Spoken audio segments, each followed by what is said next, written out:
Our next speaker is Ben Dyson, co-author of Modernizing Money, Why Our Monetary System is Broken and How It Can Be Fixed. He argues that a design flaw in the banking system which allows banks to effectively create more than 97% of the money that our economy runs on is responsible for the financial crisis, unaffordable housing, and the government's reliance on unsustainable debt-fueled growth. The proposals were recently featured by the Financial Times. He's the founder of Positive Money, a campaign for a banking system that works for society and not against it. You can find out more information at positivemoney.org, but please welcome Ben Dyson.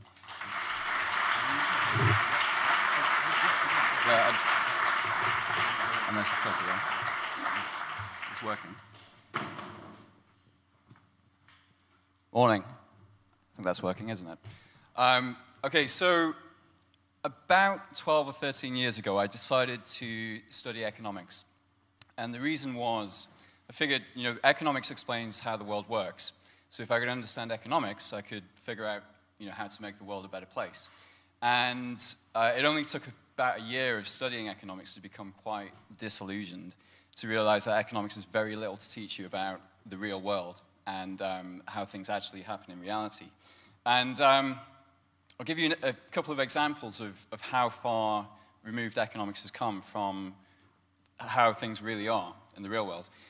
Economics basically gives everybody, well, they explain human beings as though they're completely rational, calculating individuals who weigh up the pros and cons of every single thing that you could do to figure out what's going to give you the most benefit.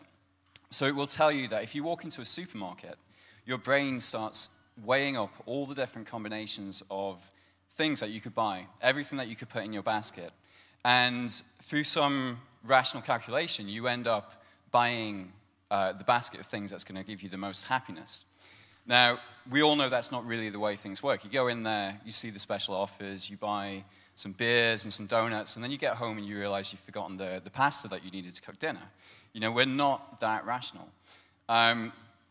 Economics actually says that there is a way of figuring out the formula for happiness, because we're all rational and we calculate things in this sort of mechanical, rational way. This is their formula for happiness. I can't explain it, but so studying this, has anybody here studied economics? Okay, yeah. Well, it doesn't take long before you start to think, well, this has got nothing to do with the real world. And I got frustrated with the course. I wasn't really learning anything that was useful. Did learn one thing that was useful, though, and it was, there's one thing that's left out of economics, and it's the study of money. And this might sound really odd, because you would think economics is all about money. But most of the economic models that they have, they completely ignore the fact that money exists. And they ignore things like banks and financial markets and how they affect the way we all live. There was one day when I was going through the library, this is the library in my university, looking for some really boring textbook that I didn't want to read. And this words on the spine of a book caught my eye. And the book was called The Grip of Death. And the reason it caught my eye was because nothing that's in the economics section of a library should have a title as interesting as that. I used to work in a bookshop, so it bothers me if something's filed in the wrong place. So I took it out, started to figure out where it should actually be, and the subtitle was even more interesting. It was a study of modern money, debt slavery, and destructive economics. So I ended up scrapping the reading list and just spending the weekend reading through this book. And what it explains is the fundamental thing it was talking about was this question: where does money come from? And it's a question that, although most of us spend most of our lives working for money, we rarely ask questions about where it actually comes from in the first place. So if I ask you now, who makes these? Who makes the coins in your pocket? Any guesses? Bank of England, close. It's the Royal Mint working on behalf of the government. Who makes these? There's a clue on there, it says at the top. Bank of England. What happens if you make your own? Yeah, exactly, something like this, 2 a.m. one morning. But there's a twist in this story. So most people have this idea that only the government is allowed to create money. The twist is that the government only creates the physical money, the coins and the notes. And that kind of physical money makes up only 3% of all the money that exists. So what about the other 97%? Well, firstly, what is that 97%? It's just numbers in computer systems.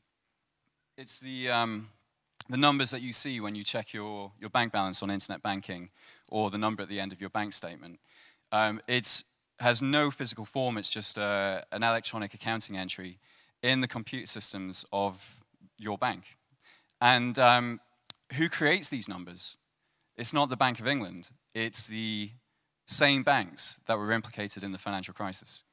Every time that you take out a loan from a bank, that money isn't coming from somebody's life savings. It's actually new money that is created effectively out of nothing through some very simple accounting. I'm not going to bore you with the accounting today. But usually when we tell people this, if it's the first time they've heard that the economy is created by banks and not by the government, they usually accuse me of being crazy. So this is a paper from the Bank of England that was released about a year ago. And this is the way they explain the process. They say commercial banks, that's the high street banks, create money in the form of bank deposits by making new loans. When a bank makes a loan, for example, to someone taking out a mortgage to buy a house, it does not typically do so by giving them thousands of pounds worth of banknotes. Instead, it credits their bank account with a bank deposit the size of the mortgage. At that moment, new money is created. So every time somebody borrows, the bank is effectively creating brand new money. This is Martin Wolf, who is the chief economics commentator for the Financial Times. The way he explains it is this. The essence of the contemporary monetary system is the creation of money out of nothing by private banks, often foolish lending. So the effect that this has on the economy and the world we live in depends on how the money that banks create is used. And so this, firstly, shows you how much money banks have created since 1970. And we've gone from having about £28 billion in the economy 40 years ago to having more than 2,200 billion now. So when we had that economic boom in the run-up to the financial crisis, that wasn't based on anything fundamental. It was effectively driven by the creation of all this new money. And remember that this money has been created when people go into debt, so there is also the creation of huge amounts of debt as well, as much as you can see on this blue line. The green line here is just the amount of money created by the government. So the money created by the banks in the 10 years before the financial crisis here, this is where it went. This is how the money was used. 51% of all the new money that they created went straight into property, into mortgages and commercial property. So if you're wondering why house prices are so expensive, this is a big part of the reason why. 31% went into the financial markets. Only 8% went into non-financial businesses, so businesses outside the financial markets. The idea that most of us grow up with is that banks are there to take money from savers and go and invest it in businesses. But this is actually a really tiny part of what banks do today. And then the remaining 8% was the credit cards that you got on the pre-approved credit card applications that everybody received, this huge bubble of consumer credit and debt that happened before the crisis. So the consequences of this, firstly, there is the debt that is created by this system. Because we all grow up with this idea that money is good and debt is bad, and you want more money and you want less debt. And even after the crisis, the crisis was caused partly because people took on too much debt. So after the crisis, we had people like David Cameron saying we all need to pay down our debts for the sake of the nation. But there's a problem with that. Think about this. What happens when you repay a loan? What happens to the money that you repay the loan with? It disappears. It's exactly the reverse of what happens when a loan is taken out. So this, again, the Bank of England explains this. Just as taking out a new loan creates money, the repayment of bank loans destroys money. banks making loans and consumers repaying them are the most significant ways in which bank deposits are created and destroyed in the modern economy. So every time you go into debt, new money is created, and when you pay off that debt, the money disappears from the economy. So we can't really say that it's like this, because in the current system, money and debt are the same thing. They're both created simultaneously by the banking system. And money is only created when people go into debt. So when you have, for example, the Citizens Advice Bureau, they do incredible work trying to advise people on how to get out of debt. But the more successful they are in getting people out of debt, the more money disappears from the economy. And we cannot all get out of debt in this system because it drains money from the economy and risks causing a recession. We're kind of dependent on debt. So we have a choice, basically. We either have, if we want more money to come into the economy, we have to go further into debt to the banks. If we say we've just had a crisis that was caused because people had too much debt, therefore we need less debt, the problem is we're going to end up with less money. And the government had a choice here between which of these two options it could choose after the financial crisis. And it went for this option. It's why ever since the crisis happened, you've had people saying, you've had politicians saying, look, we've got to get banks lending again. You know, even though the problem was banks lending too much, the answer is we need to get banks lending more. So this has meant that since the crisis, the total level of personal debt has hardly fallen. And it's now forecast that by 2018, personal debt in the UK will be as high as it was when the financial crisis hit. So that's dangerous. This guy here is the former boss of the Financial Services Authority, and he was just warning about this. He says, we got into this mess because of excessive creation of private credit and money. We should be concerned if our only escape route implies building up a future excess. So basically, we can't, if too much debt was the problem, then too much debt cannot be the answer. Okay. The next big consequence is on house prices. So a lot of people, particularly in this country, will have heard this story that, you know, there's too many people in the country and there's just not enough houses. Now, it's true that we've not been building as many houses as we need for about the last 20 or 30 years, but this is not the thing that really explains why house prices are so expensive now. This chart here goes from it shows everything relative to 1991.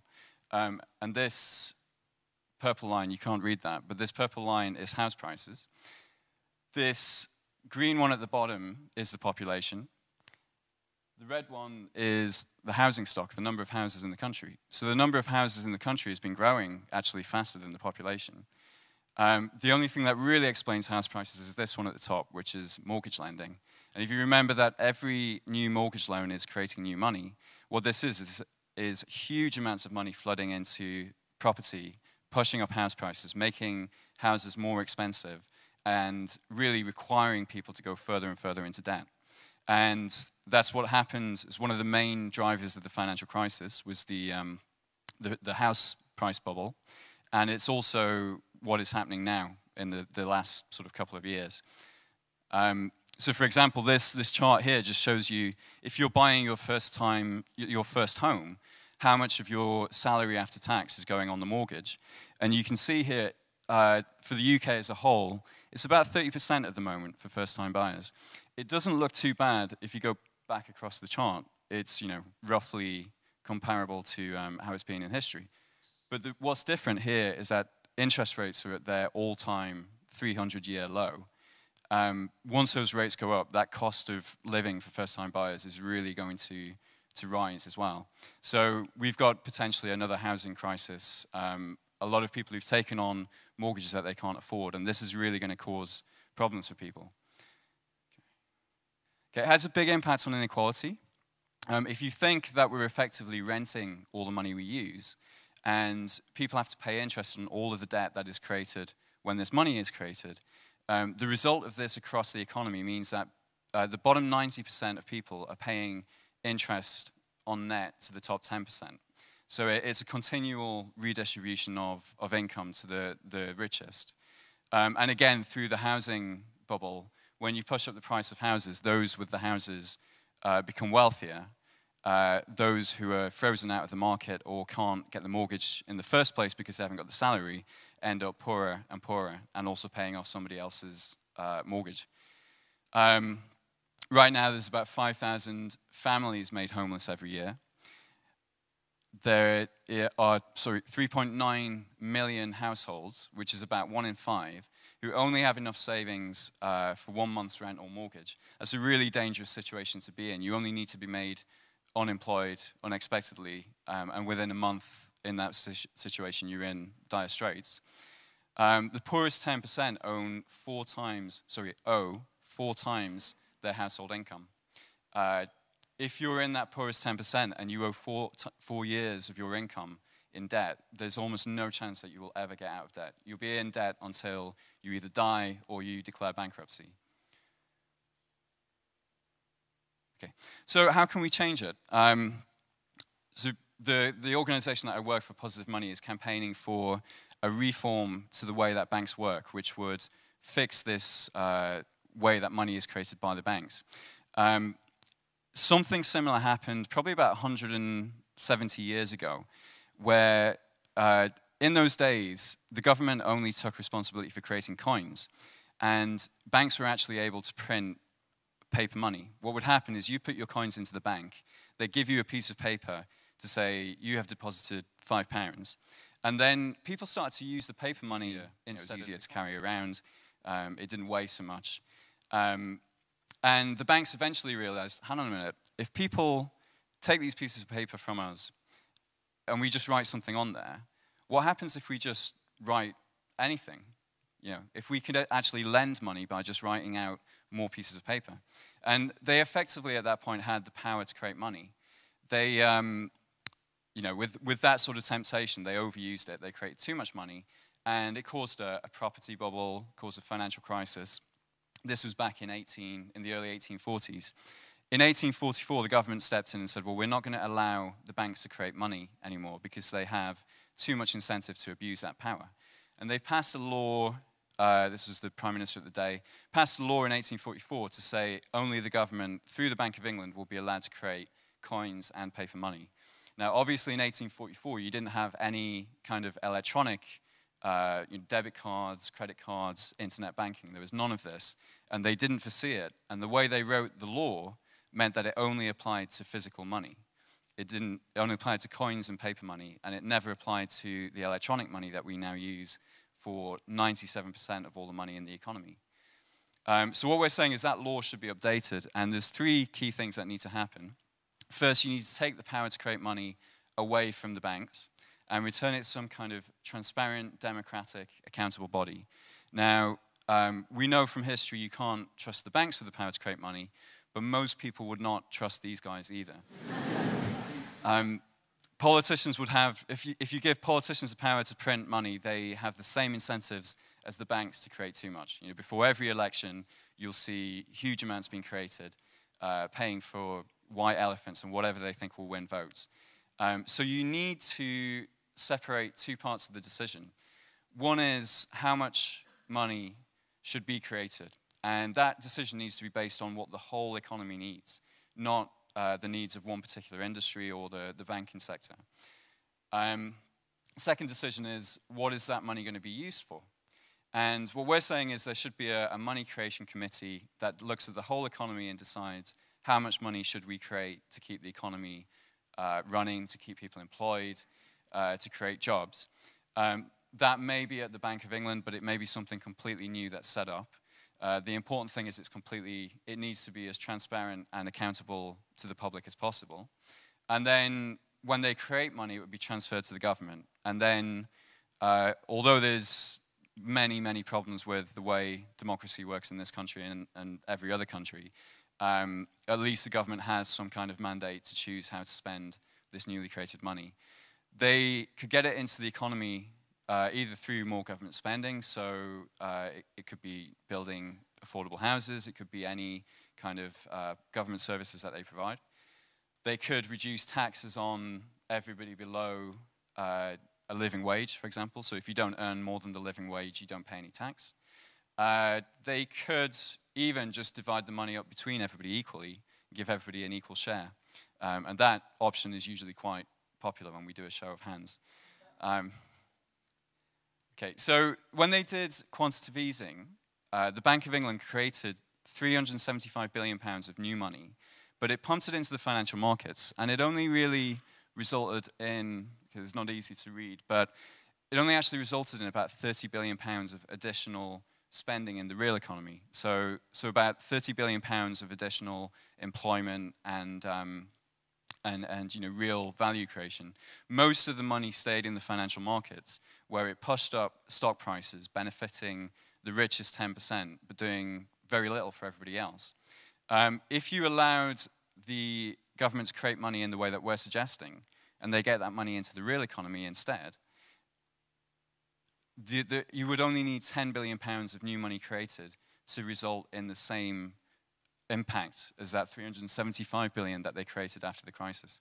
So it's far more powerful, it creates more jobs, it creates more employment, it gets the economy going again without the impact on making the rich even richer that quantitative easing has had. Okay, the next thing is you need to create this money free of debt. So in the current system, money is only created when people borrow. In the system that we're advocating, money would be created without anybody actually having to go further into debt. And what this means is instead of having this catch-22 situation where you can either have more money and more debt, or less debt but less money, you can actually change the dynamics. As the state is creating new money, that money can come into the economy and it can be used to pay off the existing debts that we have. So you could really pay down existing household and personal debt. There would still be a role for banks, but they would actually be middlemen between savers and borrowers. They would no longer have this power to create money, and they wouldn't have so much influence over the economy either. And then the final thing that you need to do is make sure that that new money that is being created goes directly into the real economy. So, when banks have the power to create money, most of the money goes into the housing sector, the financial markets, and on personal loans and credit cards. What we need to make sure happens is that either money goes through investment into businesses, or it goes directly into people's pockets so that they can spend it in the real economy. So this is it's seen as quite a radical idea, even though actually the Tories implemented something like this in the 1840s. But it's becoming less and less radical. And this is an article by the chief economics commentator for the Financial Times, where he's now arguing we should strip banks of their power to create money. He refers to the book that we published under Positive Money and the ideas that we have in there, and says this is something we should do before the next crisis. He says this proposal will bring huge advantages. It will be possible to increase the money supply without encouraging people to borrow to the hilt. It would end too big to fail in banking. It would also transfer seigniorage, which is the benefits from creating money, to the public. So the public would benefit from creating money instead of the banks. Now, so this is really the key question here. If money is power, which it clearly is in today's economy, then who do you want to have that power to create money? Should it be the same banks that have used that power to create essentially a huge financial crisis that has left the public with housing that almost nobody can afford, huge levels of debt, government services being cut in order to rescue the banking sector? I would say these guys clearly can't be trusted with that much power. And what we're arguing for at Positive Money is to take that power back to the public interest, to make sure that money is only created and used in the public interest, and that there's some transparency and democratic accountability over how this power is used. If you want to know more about the technical details, the Positive Money website is full of videos and things you can read that explain more about how this system works and how it could be fixed. We also have local groups around the country. There's about 30 groups at the moment. So you can get involved in there in campaigning for changing this. If you want to sign a petition, sign up on the website. We're going to deliver a petition to the new Prime Minister, whoever that is, saying that this is something they need to address in the next Parliament. And that's it from me. So thank you. Thanks.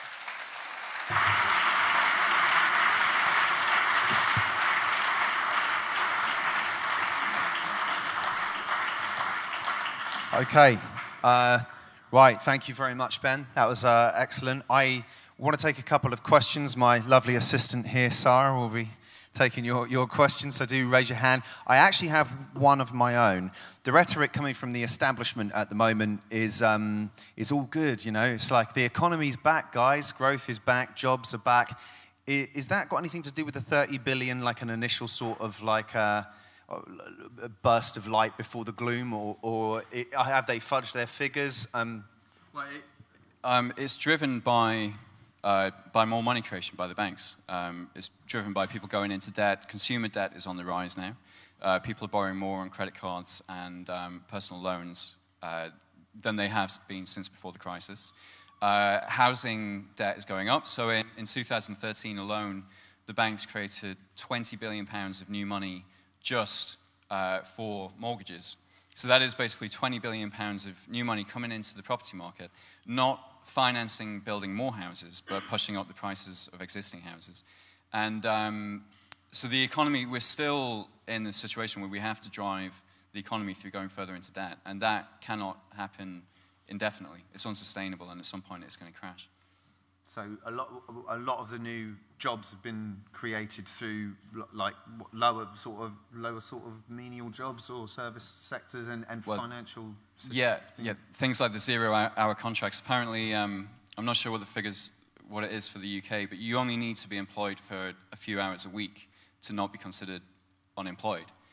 So you have a lot of people who are officially employed. This talk about having created 1 million jobs since the crisis. There could be 1 million jobs, but people working, one afternoon a week, not enough money to live on. So it's a bit of a statistical illusion. Right. Okay. Can we have a question from the? Hello there, Ben. Ivor Kellogg from St Albans. Thank you for your work. It's kept my sanity. In your experience of talking with MPs and sovereign money, do you get a sense of resistance there, and does that resistance come from stupidity and or ignorance, or is it more about ideology in terms of where they want the power base to lie, i.e. with large corporates and not with individuals and democracy? Yeah, I think the big problem with MPs is just the lack of understanding. We did a survey last year of members of parliament to ask them if they knew how money was created. And 71% of them said that only the government could create money. So they actually don't understand the way the system works. There's almost no understanding of this, even at sort of quite a senior level. And until you understand that banks create money, you then can't make the connection to things like house prices and personal debt. Until you've made that connection, you're not really ready to talk about why the system needs to change. So one of the big things we have to do is really take a bit of time to help politicians to understand the way the system actually works. And that's quite a slow process, but it's necessary. So you're saying ideological is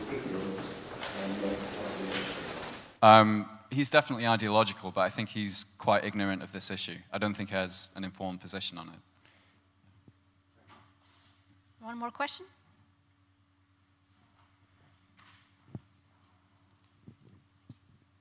Following on from what you've just been talking about, I watched the parliamentary, very poorly attended debate last year. I think about 16 MPs turned up. Has there been any follow-up, any outcome? Yeah, well, quite a few of the MPs at that debate argued that we need some kind of official government study into how money is created and how that system can be changed. All of the investigations and all of the commissions that have happened so far have been just focused on banking and how to regulate banks. They've not actually been looking at whether the whole monetary system needs to change. So what we're trying to do now is really push for them to set this commission up. And it's on hold a little bit because of the election. Once we know who's in power, then we'll be able to start trying to work with people to push that forward. Yeah. Thanks. One more. Okay. The last one. Thanks for coming out. I was just wondering where you think digital currencies might fit in at the moment, because obviously a lot of it is solved by that. Yeah, I think the Bitcoins and the cryptocurrencies are really interesting. I don't think they're going to take over. There's a lot of people saying, this will take over state currencies. and national currencies, but for the vast majority of people who've been using a particular currency their entire lives, it's quite difficult to convince people to try something else. There's actually a lot of trust in the national currency despite the problems with it. What I think is interesting is that the Bank of England now, they've set up a new research department which is doing essentially a bit of blue sky thinking, and in that they've said, what is the relevance to us as a central bank of digital currencies, and actually should we be issuing a digital currency? What I'm saying is they don't need to issue some kind of Bitcoin pound. They should just be creating money outright anyway, which they've been able to do. They could have done that electronically for the last 30 or 40 years, but they've just given up that responsibility to the banks.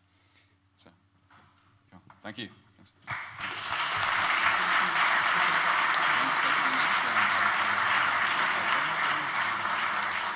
Thank you. Thank you very much. Okay, so I've come unprepared.